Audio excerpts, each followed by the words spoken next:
Добрый день. У нас сегодня в гостях Тюликан Исмаилова, директор правозащитного движения Берлина, Кыргызстан. Спасибо, что пришли на студию. Спасибо. Спасибо, что пригласили, Нарен Ильич. С правами человека какая ситуация сейчас? Ну, мы даже вот сегодня как раз выступал в парламенте Курманкул Зулушев и говорил, что вот надо некоторые вещи в кодексах менять, потому что некоторые свидетели, не свидетели, даже обвиняемые дают показания на других невиновных людей, и из-за этого их там сажают и так далее. Это нарушение прав человека. Он так сказал, что это очень сильное нарушение хорошо, прав что человека. Господин прокурор Бузулушев говорит об этом, хоть сегодня, да, на заседании парламента, но общая ситуация в Кыргызстане, вот, учитывая системные угрозы, конфликты бывших, значит, экс-лидеров страны и новые риски, как пандемия, она настолько усугубила ситуацию с правами человека, что если вы посмотрите аналитику ООН «Женщины», то это женщины, домашнее насилие, убийство женщин, сексуальное насилие над девочками, даже 13-летними, 10-летними. Значит, молодые или даже не молодые, а юные девочки, значит, рожают, они становятся матерями-одиночками, вот буквально вот факты, да, что от двоюродного брата родила, значит, 16-летняя девочка. То есть вот этот вот как бы волна, или, можно сказать, вот эта вот буря, да, вот, которая вот началась при правлении Атамбаева, которая продолжается по сегодня. И все мы надеялись, что октябрь 2020 года лидер, который пришел с тюрьмы, но мы знаем опыт Африки, как господин Мандела, да, или там еще кого-то можно привести, или даже крымских татар, Мустафы Джамилева. Когда человек находился в тюрьме, он очень хорошо, они хорошо изучают политику, готовятся стать лидерами, да, даже находясь в тюрьме, они делают очень сильную поддержку, значит, команды, значит, единомышленников, да, начиная от экспертов до журналистов по разным тематикам, особенно экономический блок. Но, к сожалению, вот сейчас мы видим, что конституционная реформа, я добровольно, конечно, и согласилась пойти на конституционную реформу, мне хотелось очень изнутри увидеть, как, совещание вот это. да, как будет проходить вообще конституционное, значит, совещание, как это все будет обновляться. Почему? Потому что мы понимали, что процедуры уже нарушены. И, в принципе, доверие вот к этому парламенту, он давно истек еще в октябре прошлого года. И очень печально, что этот парламент продолжает, значит, свою работу, но мы же знаем, и люди знают, что как раз нарушителями прав и свобод человека, и даже законодательно они инициировали такие кощунственные законопроекты, как против журналистов, против свободы слова. Это было психологическое большое давление, да, против профсоюзов. А как можно защищать права внутренних мигранток, даже женщин, да, или внешних мигрантов, которые погибают в России, в Казахстане, в других странах, без профсоюзов. То есть как это можно понять, да? И мы знаем, что это вот группы депутатов, которые там сидят, они постоянно, значит, посягают на фундаментальные права свободы человека и инициируют ужасные законопроекты. И вот последний законопроект от МВД о политическом каком-то разногласиях, да, это как это понять вообще? Если человек, значит, критически мыслит, то его будут что, изгонять из страны, что ли? Как это было при Атамбаеве, помните, на ОБСе? Нас с Азизой сказали, чтобы нас это лишили гражданства, да? То есть все, что происходило раньше, оно пришло сейчас в каком-то страшном, каком-то другом контексте. Почему? Потому что все те люди, которые нарушали права и свободы человека, они остались безнаказанными. И вот те партии, которые довели до октябрьских событий, да, даже когда погиб парень из далекого, значит, села Южной области, да, и столько раненых, и столько людей, которые остались без глаз, искалеченными, да, и мы опять не делаем уроки, и ситуация очень плачевная сегодня в Кыргызстане. Поэтому вот законодательный орган, который сегодня должен показывать самые высокие стандарты прав и свобод человека, придерживаться международных стандартов своих обязательств, да, а не наоборот посягают на права и свободу человека, они играют двойную политику, и как сегодня мы видели, они даже избирательно подходят, кого освободить из тюрьмы в срочном порядке, то ли Атамбаева, то ли Фарида Ниязова, то ли еще какого-то друга. Вот, Да? кстати, Джанар Акаев попросил генерального прокурора облегчить участь Фарида Ниязова. Но это тоже преступление в какой-то мере. Почему? Потому что, я очень извиняюсь, Джанар Акаев не должен так заявлять. Почему? Потому что господа депутаты, которые просят освободить из тюрем политиков, да, которые не ответили за свои преступления, да, как раз таки депутаты должны были думать о принципах Манделы. И они прекрасно знают, что такое принципы Манделы. Они должны иметь список, базу данных осужденных в закрытых учреждениях, которые страдают тяжелыми видами болезней. Их надо выпускать. Женщин, которые имеют детей, да, онкобольных, пенсионеров выше 65 лет, детей до 18 лет, которые попали за какие-то кражи. Да.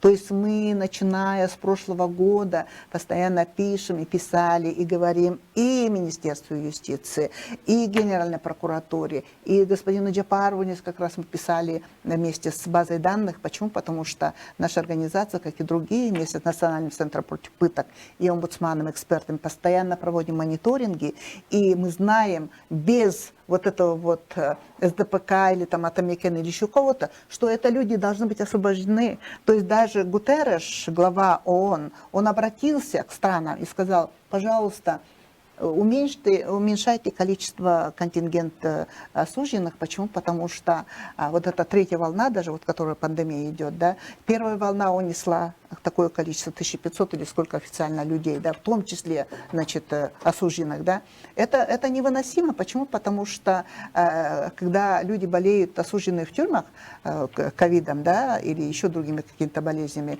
или вот туберкулезом, да, открытая форма туберкулеза, они распространяются, и даже сотрудники потом болеют же. Понимаете, это большая опасность. И поэтому я очень просила бы, если у них есть хоть немножечко гуманности и уважая человеческое достоинство, господа депутаты и парламент должен фокусироваться на самых уязвимых больных, которые находятся в закрытых учреждениях. Они говорят, что пофамильно экс-президента или там Фарида Ниязова. Извините, пожалуйста, Фарид Ниязов, он посидел там год, может быть, или сколько там меньше, да? А там люди лежат и умирают, много лет уже. Условия совершенно разные. Условия содержания очень не соответствуют минимальным стандартам. Мы об этом тоже, господин Джапаров, президент, знает.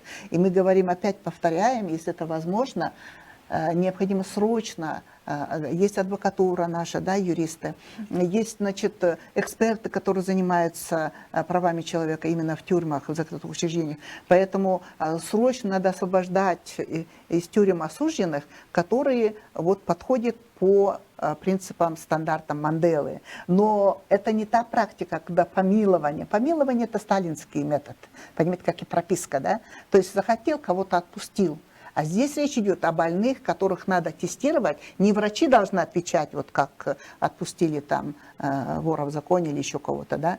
Господин омбудсман, экс-омбудсман Акун ездил 38 раз на рынок посещать его. То есть, опять же, видите, избирательный подход, и тюрьмы остались под менеджментом криминальных лидеров. Это я не боюсь говорить, это открыто.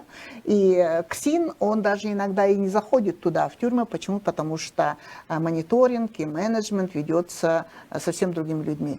Черными самими. И поэтому я и говорю, что опасность тюрем и опасность милиции, опасность силовых структур, если, Нарен Ильич, не будет реформ реальных, да, вы понимаете, вот милиция, да, мы видели их и во время революции, после революции, да, их били, мы их защищали, их даже врачи игнорировали, когда даже врачи Кыргызстана игнорировали, то есть боясь, кто же придет во власть, да, то мы приглашали Красный Крест, мы приглашали Врачи без границ, мы пытались помочь, мы находились, несмотря на риски, на здоровье, на безопасность, там, и помогали, они знают об этом, вытаскивали, и после Таласа мы вытаскивали Сарыков, помогали им, и после Волжских событий помогали им. То есть эта милиция, она деградировалась уже. Почему? Потому что она была карманной, она оставалась, политики меняются, а милиция, прокуратура, СНБ обслуживает опять верхушку. И вот это вот низ о правах человека, да, вот мы все с вами, да, Больницы, они на нас не работают. Милиция не работает. Они будут работать, если у кого-то есть деньги. Олигархи, они не лечатся в Кыргызстане. Мне даже бывший один из министров сказал: Туликан, вам нельзя идти на операцию в Кыргызстане. Ни на Понимаете? какую. Потому что моя дочь была рядом, мы были в ужасе. Почему? Потому что он сказал: до сих пор у нас есть списки есть, и вы можете попасть под это. Да? И я почему говорю, это не обо мне только речь идет. Это о каждом из нас.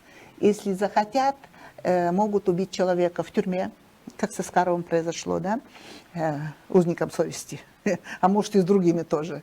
Это в каком году вам сказали вот это нельзя Это идти? было 3 года тому назад. Вот. Зимой 3 года тому назад. Это при Атамбаеве. Вот. И в больницах вы тоже не гарантированы, что вы там в безопасности. Почему? Потому что вот эта ангажированность политики, я так, знаете, когда это заметила? Когда Бакиев проводил большие кампании, и я видела на счетах больших, помните, молодой оперный певец, одев докторские шапки там и так далее, как будто бы доктор, да, рекламировал и говорил, значит, Бакиев будет бороться за качество, значит, здоровья там и так далее, да. То есть, помните, когда артисты наши ведущие становились агитаторами вот таких вот нехороших компаний политиков, получали квартиры, то есть, или вот Эльмирбек, да, Иманалиев, я не верю, что он своей смертью умер. Вот вы понимаете, вот, потому что он настолько критиковал, и он настолько проводил гражданское образование, вот своим пением, он говорил о коррупции, он говорил о хитрой политике этих олигархов, да, о хитрой политике, которая происходит. И он прям вот не бровь, а в глаз говорил. И это было настолько близко, да, вот, умным людям в регионах, в селах, или Заирбек. То есть речь идет о том, что сегодняшняя ситуация, если мы говорим о правах и свободах человека, она под таким натиском разных нехороших сетей, от олигархических до коррупционных, и подконтрольное общество, оно может стать жертвой или журналист, или блогер, или активист, или замечательный человек-гуманист, который бы хотел принести пользу, да, своему обществу, он может быть просто убит. Вот в этом вся печаль. Понимаете, почему? Потому что хорошего менеджмента, честного менеджмента или даже в парламенте такой процесс принятия решений, который соответствовал бы стандартам прав и свобод человека, он отсутствует. Сегодня вроде начинается хорошее, и завтра все уходит на нет. Но другая сторона вот медали, вот то, что мирные митинги, как бы вот последний мирный митинг, который возле МВД, он был настолько диким чудовищем, он напомнил прежний режим, когда приходили шестерки, их называют, они одевали, милиционеры одевали там гражданскую одежду, это было во время акцийских событий и так далее. И, значит, чекисты сидели рядом с нами, а мы и не знали, да, и доносили, кто что говорит и так далее. То есть вот этот вот митинг против женщин и против, когда люди требовали, там была прекрасная молодежь, они требовали, значит, процедур юридических, чтобы милиция начала расследовать, почему причины гибели, да, Изады, да, а вместо этого пенсионеры МВД, да. Ну что за милиция, которая служила Вышинскому и Дзержинскому? Они до сих пор празднуют 70 с чем-то лет советской милиции. Разве это кыргызская милиция? Разве она может понимать сегодняшние реалии, нужды, потребности граждан? Поэтому она называется pocket, то есть она карманная милиция.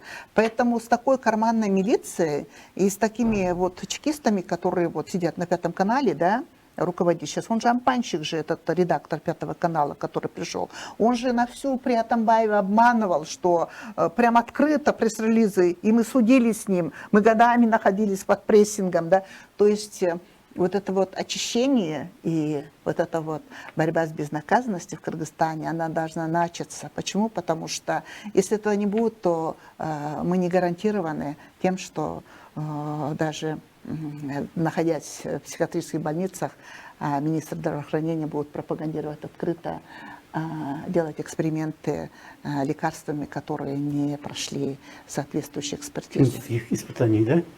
Ну вот сегодня были похороны Марии Урматовны, и родственники говорят, что не совсем качественная медицинская помощь была оказана.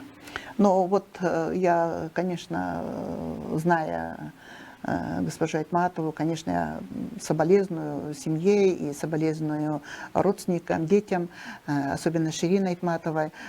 Дело в том, что в прошлом году, когда тоже заболев коронавирусом, мы потеряли около 1500 граждан, да, в том числе самых известных знакомых, подруг, родственников, да, мы тоже поражались тому, что вот это единый алгоритм действий врачей, значит, даже получилось так, что моя дочь заболела якобы летом коронавирусом, и отправили ее вот открытую, где вот находится спорткомплекс. И ей уже влили, значит, в вену одно из лекарств. И когда я позвонила, говорю, слушай, ну-ка пройди, пожалуйста, еще раз, только в другом месте, значит, тестирование, то у нее не было коронавируса, понимаете? Если бы мы не проснулись бы вовремя, да, и если бы она быстро не сделала бы, опять же, позвонив родственникам тестирование, то я не знаю, что с нами было бы тоже, понимаете? Поэтому, когда лекарства вливают каждому, и это единый как бы алгоритм, но это абсолютно неправильно. Даже вот не будучи медиком, думаешь, если у тебя высокое давление там или низкое давление, ты пьешь соответствующие там травы, там зеленый чай или черный чай, или с лимоном, без лимона. А тут человек люди разные, а им одинаковые лекарства вливают. Ну, какой-то стандарт, наверное, Это, должен быть. Но стандарты, так, конечно, и слава богу, что они не включили вот последний стандарт, иссык-кульский корень, да, препарат.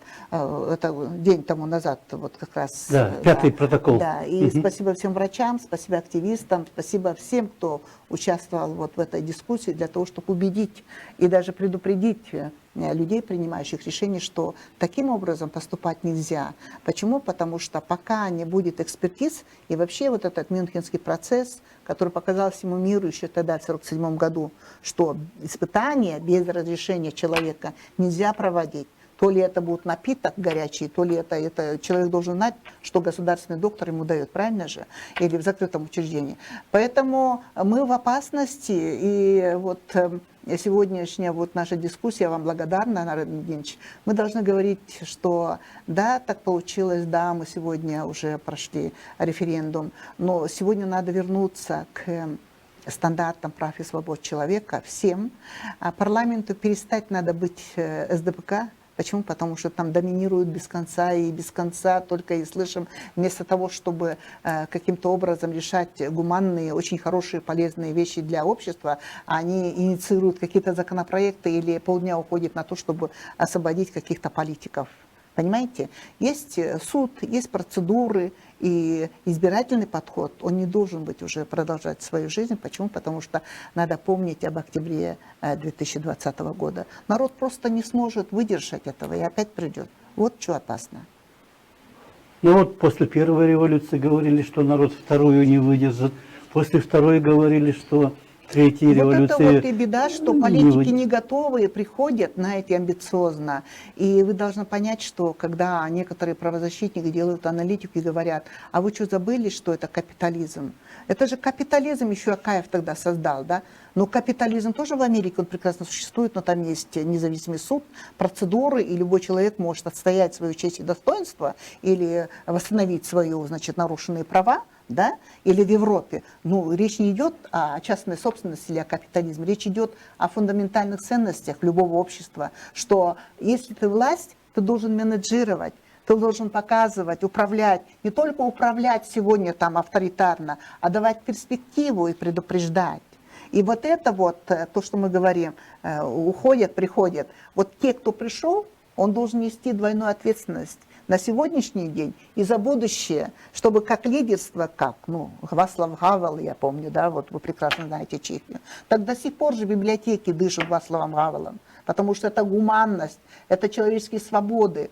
Развивайте капитализм, кто не дает. Но капитализм дикий, он сейчас в мире, он уже себя изжил. Почему? Потому что тот же глава ООН Гутерреш обратился к миру и сказал, вот этот гэп, вот разрыв между сообществами и между властью, она уже настолько пропасть. Поэтому вернитесь, он говорит, вернитесь к тем ценностям, которые дают лидерство. Да? И когда мы вот изучили 15 сообществ, в каждом сообществе по 30 человек, это 90 человек в каждом сообществе, это 3 области, то мы увидели, это не только гэп между национальными сообществами, мы увидели, что в селе даже, в одном селе, да, местная власть совсем по-другому думает о рисках и вызовах. Почему? Потому что им управляет власть, да.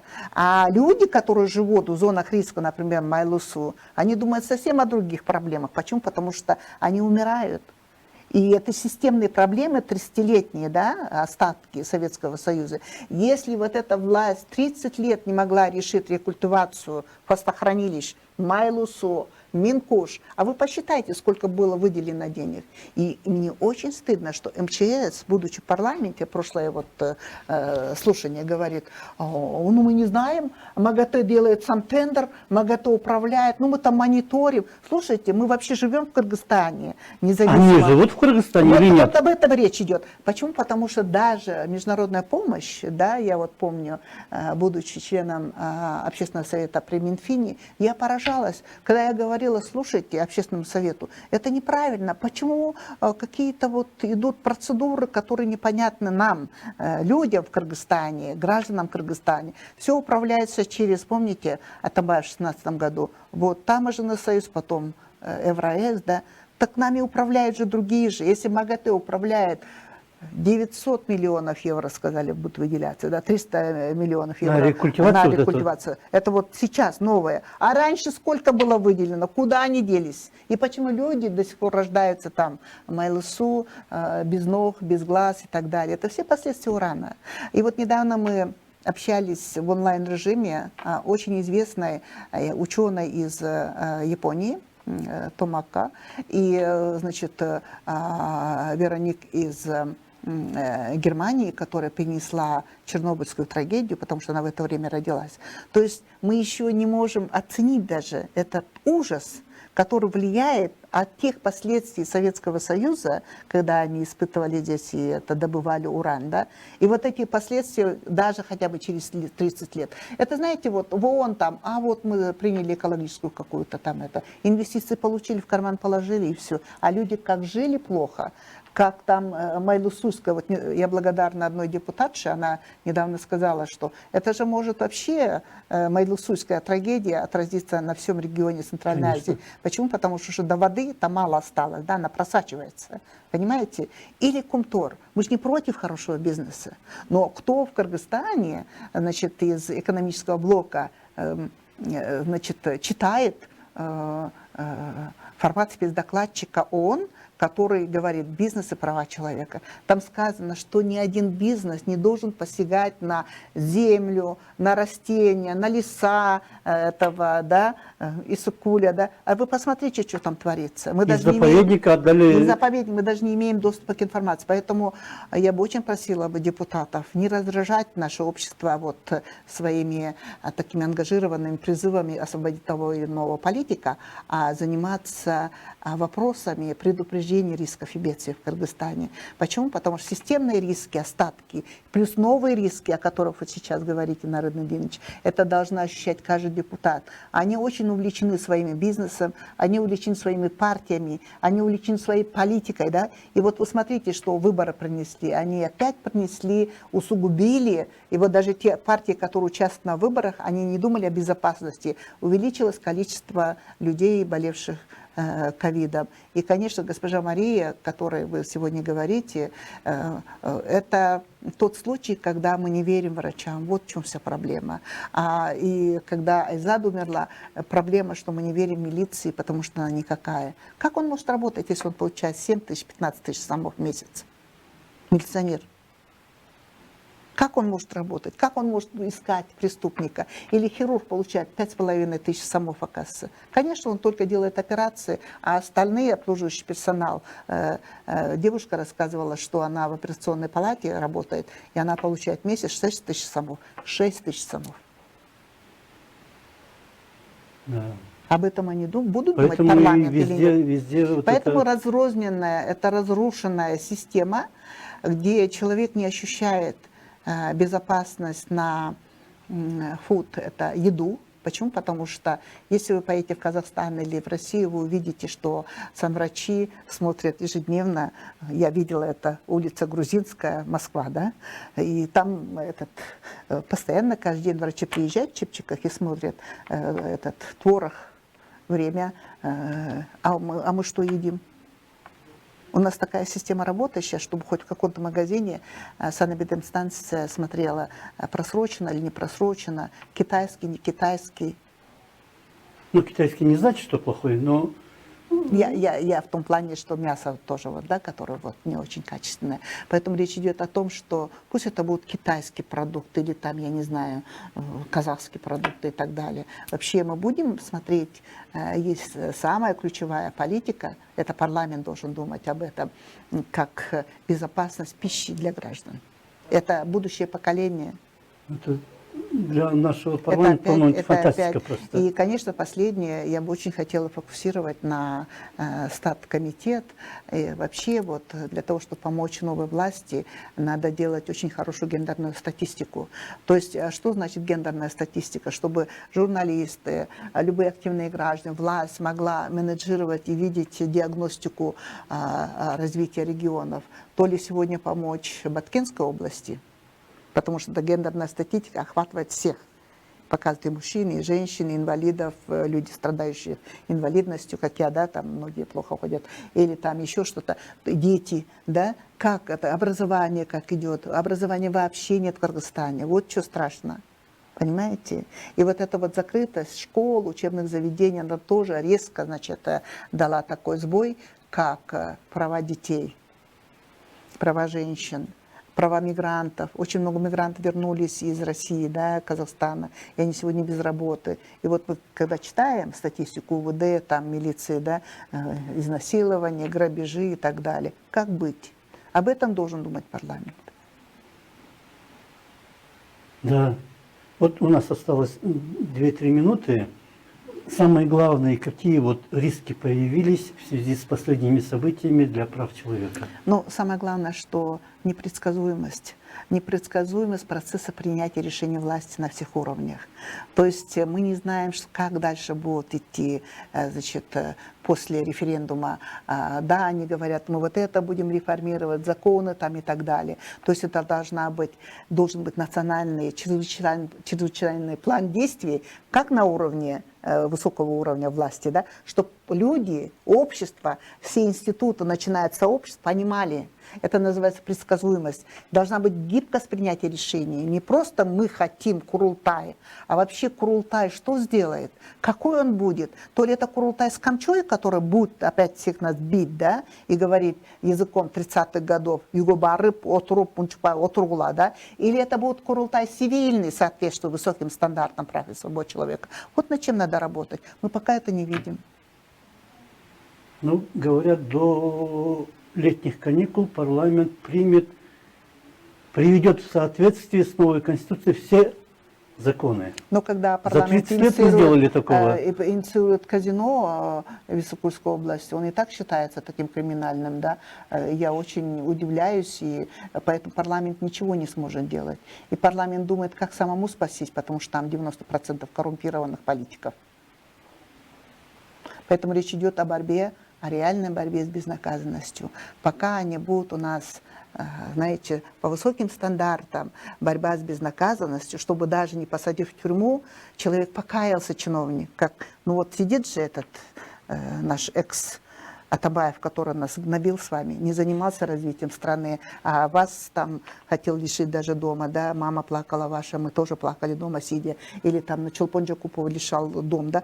Он же должен был каким-то образом делать на перспективу, да, а сегодня сидит 47-й, и весь парламент орет и кричит, отпустите его. Извините, это разве политика? Ну, отпустить не говорят, ну, пересмотреть, облегчить, да. Это разве политика? Это должны быть открыты судебные процессы, когда, как в других странах, как называется, очищение, да, вот, оно должно быть реальным. А у нас, начиная с Аксы, есть преступники, которые убивали людей и сидят во всех органах власти со своими детьми.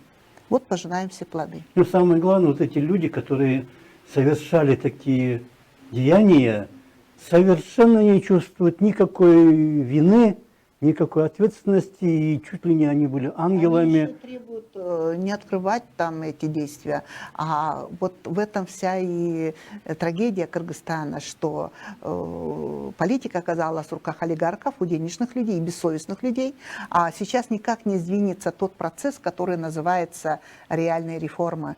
Для того, чтобы реальные реформы пошли, должна быть реальное очищение от тех политиков, которые совершали преступления против людей.